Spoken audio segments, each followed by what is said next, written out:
Hello, Spiritual Center Spokane. This is Reverend Bonnie. Good to see you. I've got my sleigh sweatshirt on today because we're heading into the holiday season, which I love and can never get enough of. Let's begin in prayer. Take a nice big deep breath. Let's feel our body temples on the chairs in which we sit, the floor on which we lay, the ground on which we stand. And as we feel our body temples, just allow yourself to take a moment and just feel that energetic vitality that exists within you. I think this thing called life or embodiment is so fascinating. And I'm so grateful to be here on the earth plane today. And so, as we enter into this week of Thanksgiving, let's do so with an open heart, being grateful and thankful for all that is. And so I just give thanks that the presence of God and all of its majesty and wonder is right here, right now. And so I bless our time together. I call it good. And I give thanks for the words that come forth from me this day. And I give double thanks for those who are listening, who are with me and with the Spiritual Center Spokane. For I know that we have been called together in consciousness, and that the goodness and glory of God through intent is expanding as we speak. And so it is. Amen. All right, friends. Yay. I mentioned in the prayer it's Thanksgiving week. It is. It was my birthday yesterday. Yay. Another trip around the sun. We like that. And um, this Thursday is Thanksgiving. So, a big shout out to all of you who were so kind and generous on my birthday. And for those who are watching now and sending me a blessing, I receive it. I receive it. And thank you so much. And for Thanksgiving, it is my hope and intent that your day is absolutely spectacular. And so I was invited to several different Thanksgiving gatherings, and my daughter has other family in town that she's going to be spending Thanksgiving with on the dad side. And so I will be alone for Thanksgiving. But I love being alone. I could not be happier.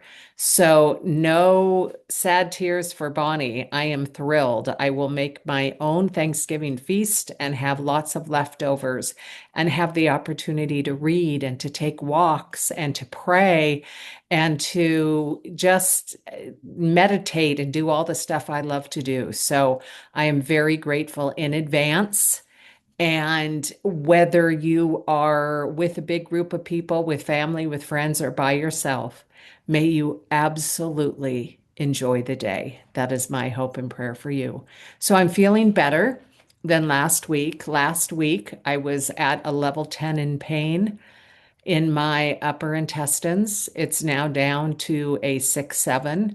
So it's still painful, but I have felt it lessen, for which I am thrilled. Still no diagnoses, no insight, no anything. So I am just blessing my body, loving the pain that I'm in, drinking lots of water, and moving when I can and calling it good. So I have turned a corner where my sole focus isn't on the pain and I'm able to expand and think bigger. So I am very grateful. Thank you, God. And thank you, all of you who've had me in your prayers. I just love that. And I love community for that very reason. So, last week's prosperity class with Reverend Michael was so good. It was so good. And I want to share a few of the highlights with you today, and then we will do a meditation together. And I always like to suggest that you have a paper and pen or journal with you, just so you can take notes. You can always here on the YouTube channel. Leave a question and I will answer it. And I look forward to hearing from you. You can also contact me through our website, which is spiritualcenterspokane.org. That's spiritualcenterspokane.org or bonniebarnard.com. They now feed into the same very clunky website, which my New Year's resolution is to clean it up and make it great. So until then, we've got some clunk. Okay, so this is last week's very, very powerful class. So Reverend Michael started by reminding us that the cells in our body have as much energy, they have enough energy in one cell that they could light an entire city. And he said, just lean into the power of that when you pray, when you connect, when you are not feeling powerful. Like, just allow yourself to know that one little cell could power an entire city. And so I AI'd that. I chat GTP'd it to see if that's true, and it's not. It is a fallacy that a cell can power a city, that there's enough electricity in one cell to power an entire city. But that did not dissuade me because I asked some other questions, and this is what I learned. I learned that every cell in our body is like a mini factory, a mini production plant. And our little production plant, our little cell, is the size of a piece of sand or smaller. And that little cell runs, that factory runs 24/7. I mean, just think about that for a minute. Like we rest, but our cells don't. I mean, they run 24/7. Each one of those little sand-sized cells has thousands of assembly lines in that one little cell. It produces 2 billion products every single minute, and none of the products are stored. They have to be used immediately. So every minute in our body, every single entire cell, and there's 37 billion of them, I believe. No, trillion. There's 37 trillion cells in our body. That's 12 zeros. There's 37 trillion cells, and each one of the little teeny microscopic sand-sized cells is its own factory, and it's at work 24/7. And each one of those has 12 assembly lines building, creating energy that doesn't get stored but is utilized immediately. And so, as I think about that, the first thought that comes to my mind is the affirmation, I am enough. I mean, if we can lean into what one of our cells does in our body temple, then I'll speak for myself, realize that there's something magnificent going on. And there's evidence of enoughness within my body temple. Yeah, there's no supervisor in there working it. I don't have to direct anything, pay attention to it. It's on duty doing its own thing 24/7. It has innate intelligence. It's brilliant. So even though Reverend Michael had us lean into the power of a cell being able to light up a city, which was really fun to do, I am just as thrilled to lean into the power of my cell, which does create 1 to 2 billion ATPs per minute. And that is a chemical energy, not an electrical energy. And so that's where there's been confusion around that. But still, are you kidding me? I would call it vitality. Our body vitality is active every single minute. And then it is so easy for me to say, I am enough. I have to be. I mean, like, how could I not be enough when 37 trillion, 12 zero cells are all having factory moments inside of my body temple, producing immense amount of chemical energy 24/7. So I am enough. Repeat this after me. I am enough. I am enough. I have enough. I am and I have. I am enough and I have enough. Right here and right now, I am enough and I have enough. And thank you, Body Temple, for reminding me this and showing this to me. This is brilliant. This is beautiful. So, Reverend Michael also used the affirmation, which is really a question. He used the question, why am I so prosperous? So he says throughout the day to stop and to say to yourself, why am I so prosperous? Why am I so wealthy? Why am I so abundant? Why am I so supported? And he said, what's brilliant about that affirmation, which I agree, is that there's a presumption in it. There's a presumption that you are, and that's why you can ask that question. And so, one of the metaphysical solids is the idea that we manifest from the energy that we are. So, we manifest through feeling, we manifest through the knowing something is already done before it's happened. So, in order to cultivate that space in consciousness, in perception, in our energy field, the way to cultivate that is to affirm. And also, I loved his to question. So, to question, why am I so prosperous? Stop throughout the day. Why am I so prosperous? So, I loved that whole setup, and it doesn't have to just be used for financial well being or for the error thought of not enoughness. Okay. So, the whole idea behind prosperity and abundant thinking is not to have more stuff, but it is to be awake and aware to the enoughness that we are and that resides within us, and the ability to recognize the enoughness in the world around us. So we see the world as who we are. So when we can see ourselves as plenty, as enough, as overabundant, overflowing, then what we see in the world is also that.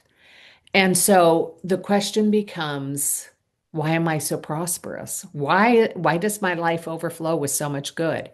So I took that and can apply it to all areas of our lives. And I invite you this week to create questions that work for you in your situation. So for me, because I have been struggling with pain, my question that I stopped to ask myself is, why am I so healthy? Why am I so healthy? Why am I so strong? Why am I so vital? Like, oh my gosh, why am I so vital? And I imagine myself talking to my friends when we get all animated and exaggerated and go, oh my God, why am I so vital? Oh my God, like, did you see the Seahawks won? Like that. I go, oh my God, can you believe it? My body is so healthy. Why am I always so healthy? Okay. And then how about being loved? What about the idea of love? Here's some questions for that. Why am I so loved? Why am I so loved?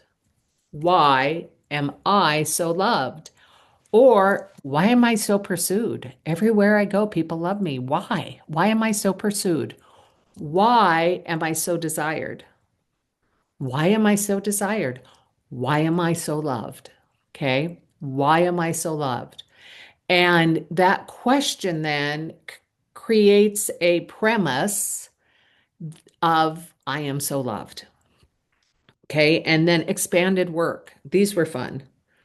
Why are clients calling and booking sessions so much? Why are they? Why are clients emailing and texting and calling to set up client sessions? What is in the air? Why is this happening so much? Here's another one. Why am I top of mind when people want prayer support? Why? Okay, here's another one.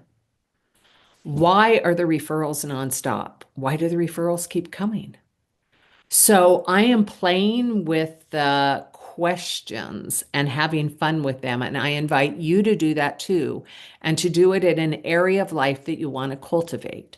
Now, what you and I know from neuroscience is that we have pathways in our brain. We have neural pathways that we get stuck in because we have thought a certain way, and there's paths that our thoughts follow. Okay, so we get in grooves. Now there's a thing called neuropruning where, and I don't remember the amount of time. It's short. It's like every 3 weeks or something.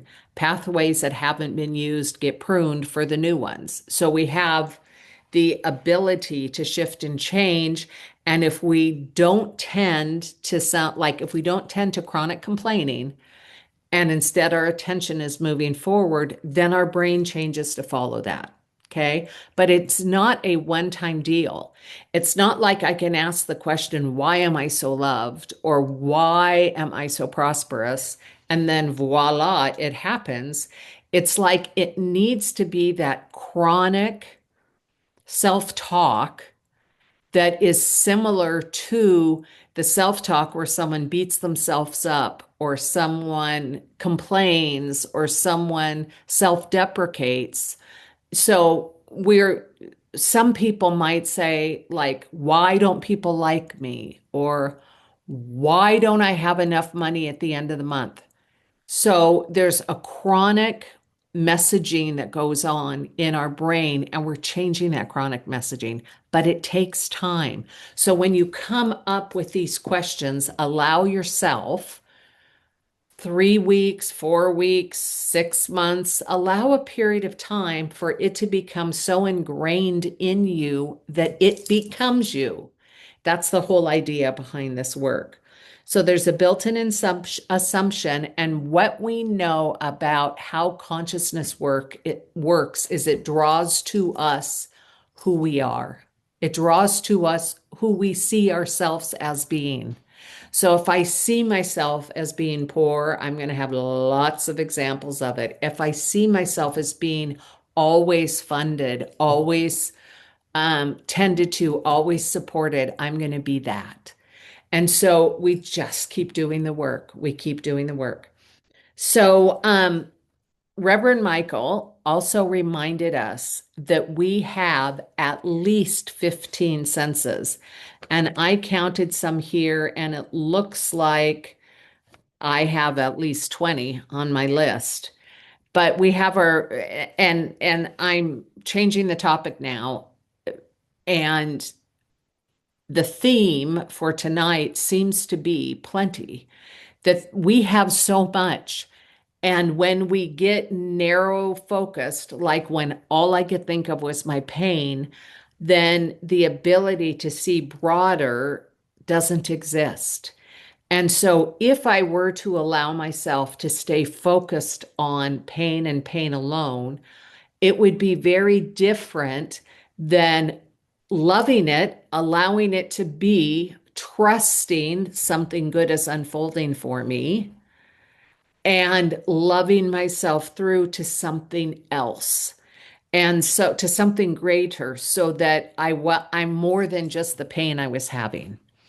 So, so to remind myself that I have at least 15 or 20 senses also reminds me of the prosperity that I am, the enoughness that I am, the abundance that I am before I even start anything. Like, this is tremendous. So here we go. We have our 5 core senses. That's sight, hearing, smell, taste, and touch. Okay, we're all familiar with those.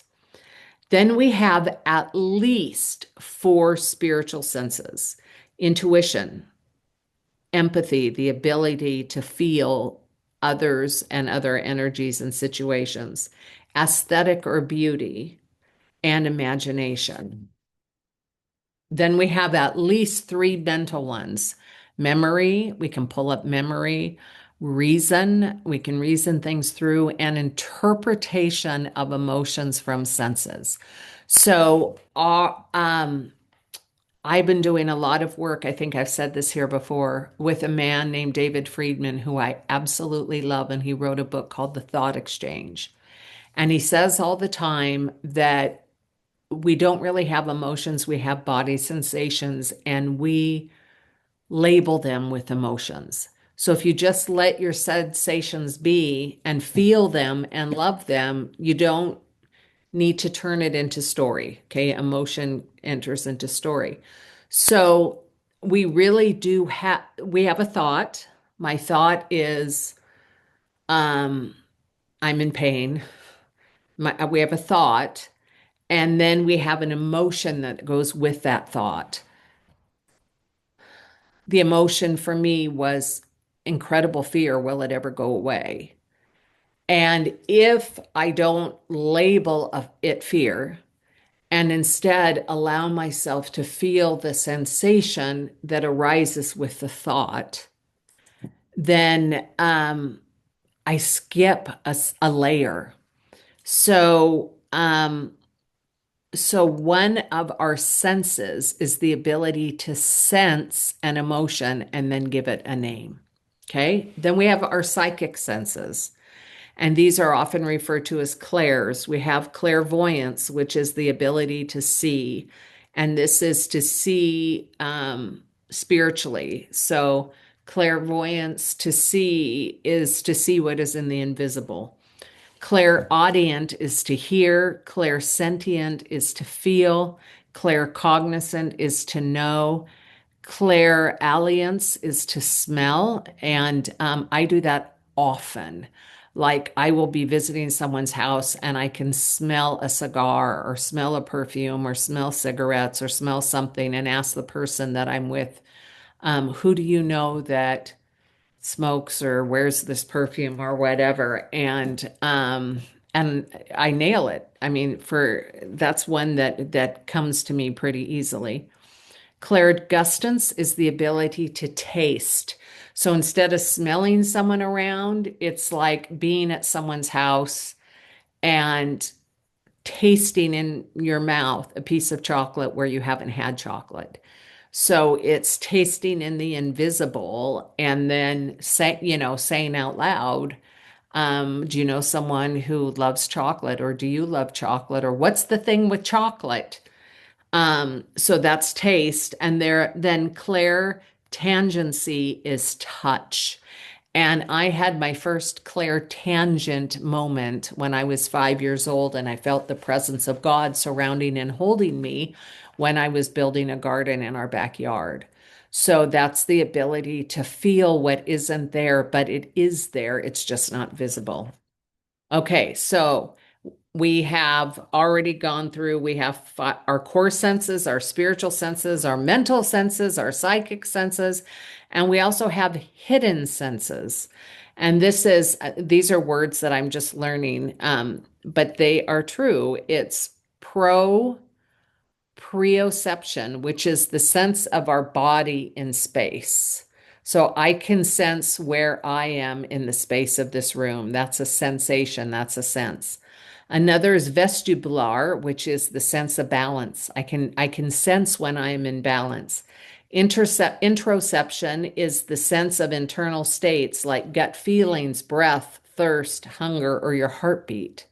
So we can feel when we're hungry. That's a sense. We can sense when we are thirsty.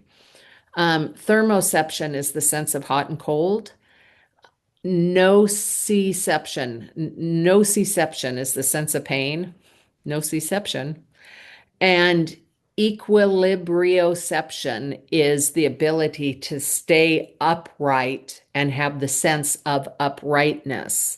And then chronoception is the sense of time passing. We can sense an amount of time passing, like, ooh, I think it's been about an hour. And isn't it interesting that when we were younger, it was harder to sense time? And when we are in flow, it's hard to sense time. But day to day, time is easy to sense. I just find that interesting.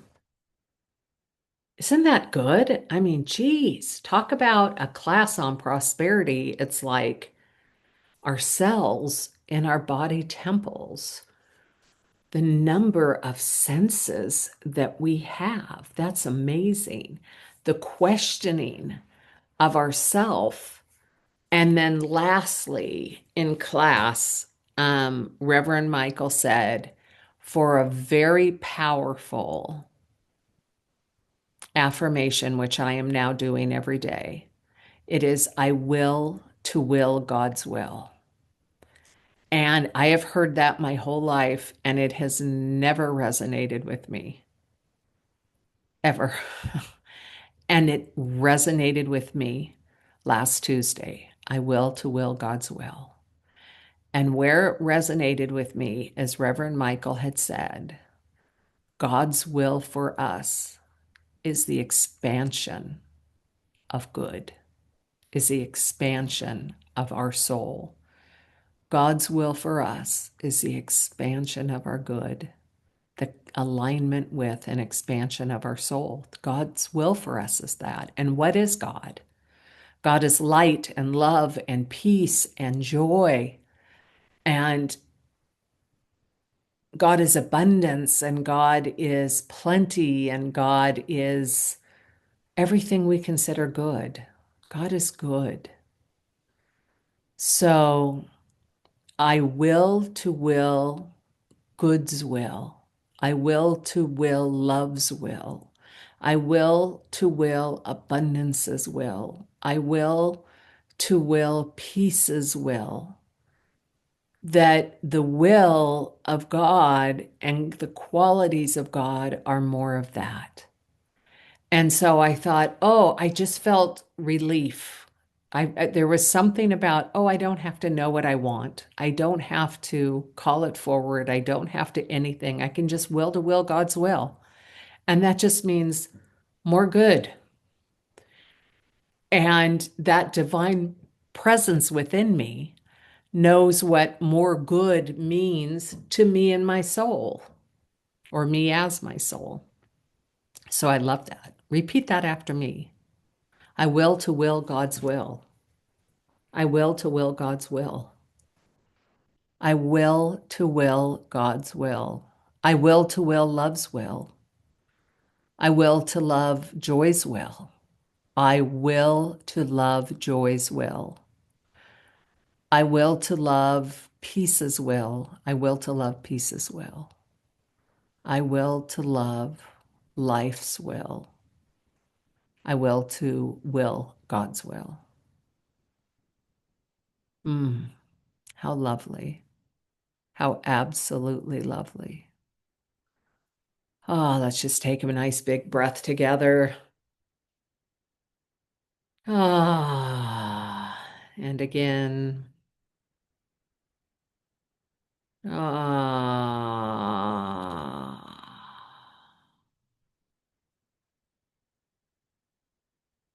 And so we did a meditation that I loved. And it reminded me of my days as a hypnotherapist. So I became a spiritual advisor, also known as a spiritual practitioner, after 4 years of study, working one-on-one with people, deep prayer, and taking a test. It was a profession. So it is one. It wasn't, it still is.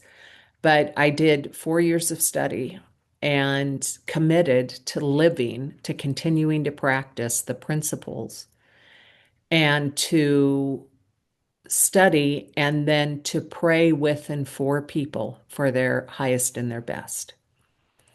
So, as I was doing that, I myself and clients I was serving were getting stuck in their subconscious mind.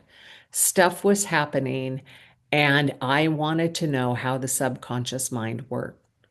So I took a year-long hypnotherapy program with a Buddhist monk, and it was spectacular. And I learned so many different modalities to be able to release old patterns and create and step into something new. And one of them was a timeline process where we would go back in a timeline and go before an incident happened and then go through an incident and change the outcome of it energetically so it wasn't stuck in our being. And last Tuesday, Reverend Michael used the timeline process to go back to our mother's utero and to, from that place, feel into and claim our wholeness, lean into and feel our prosperity, our plenty. And so that's what we're going to do together right now. So I invite you to put your pen and paper down, to sit up tall, erect, comfortably, feel your feet on the floor, and take a nice, big, huge breath. Breathe in and breathe out. Ah, and again. Ah.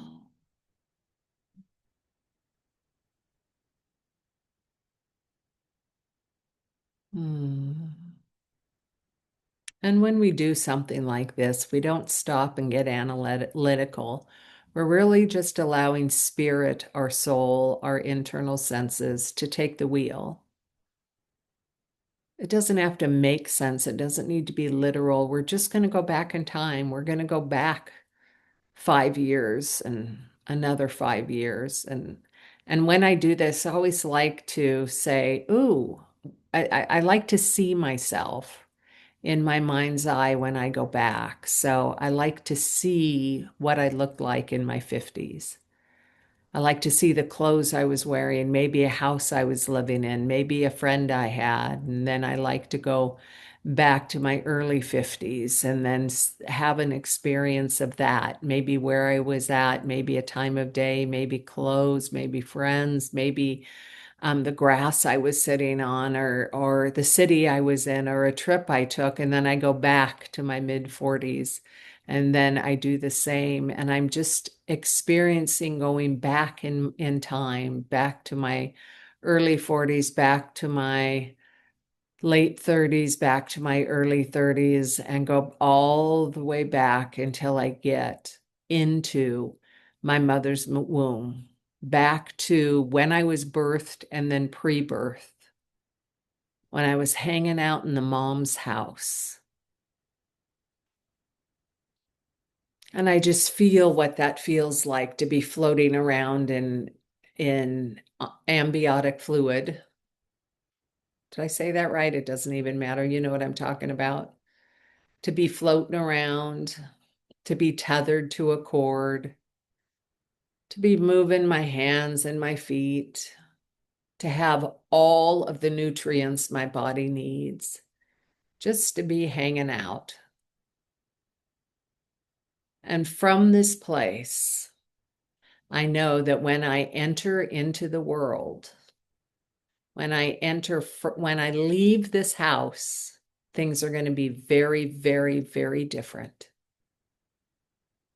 I'm going to be able to touch and smell and feel and giggle and burp and all of this stuff I'm going to be able to do.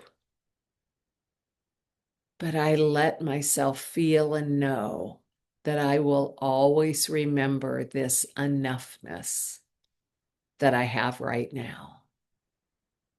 The enough nutrients and the enough support and the enough housing and the enough the enough anticipation. There's just enough and plenty in this space. And so I just allow myself to sit here and feel this.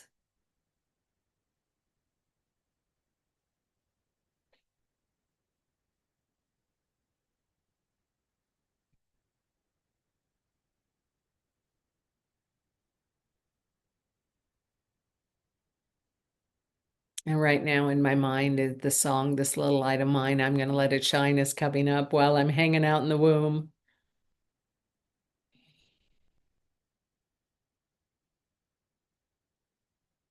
Hmm. And so I'm just going to take a moment and commit to my little pre-infant self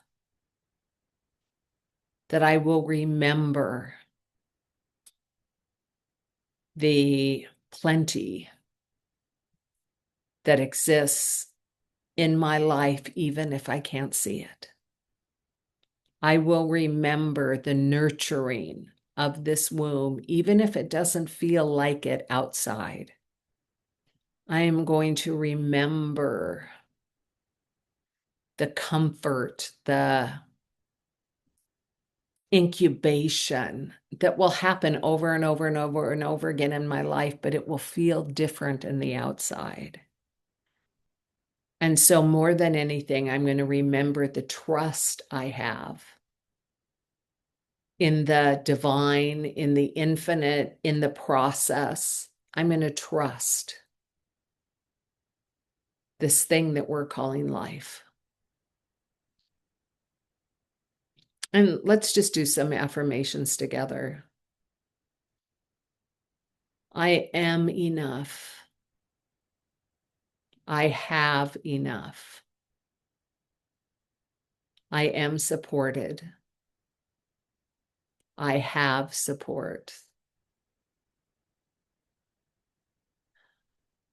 I am anticipatory. I am growing. I am alert. I am connected.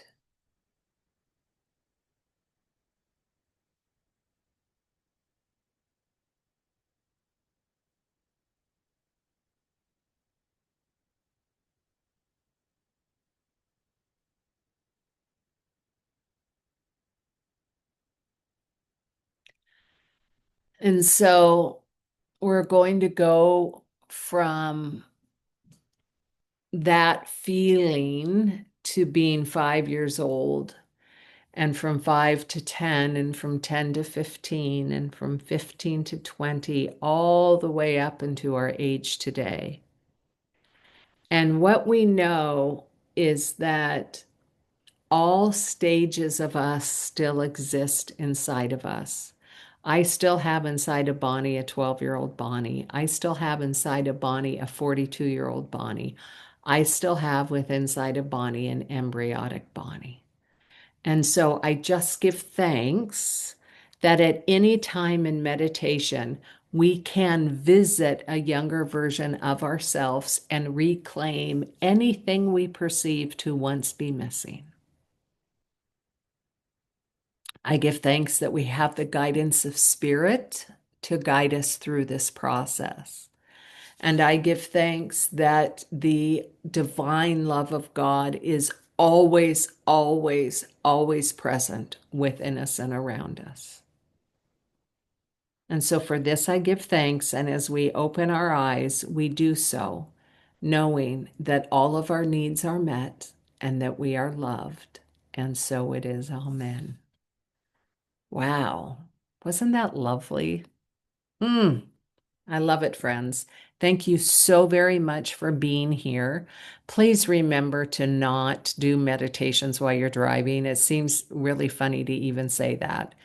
And yeah, and be responsible. I'm trusting in the intelligence within you. And I want to remind you that journaling is a really great way to unfold and unpack what is going on inside of you. In fact, I should hold a journaling class. We'll think about all of this. So much good is unfolding.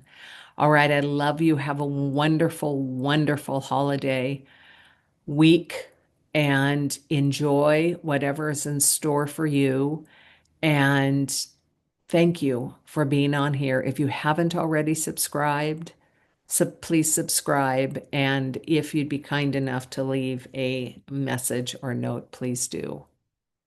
Love and blessings, my friend.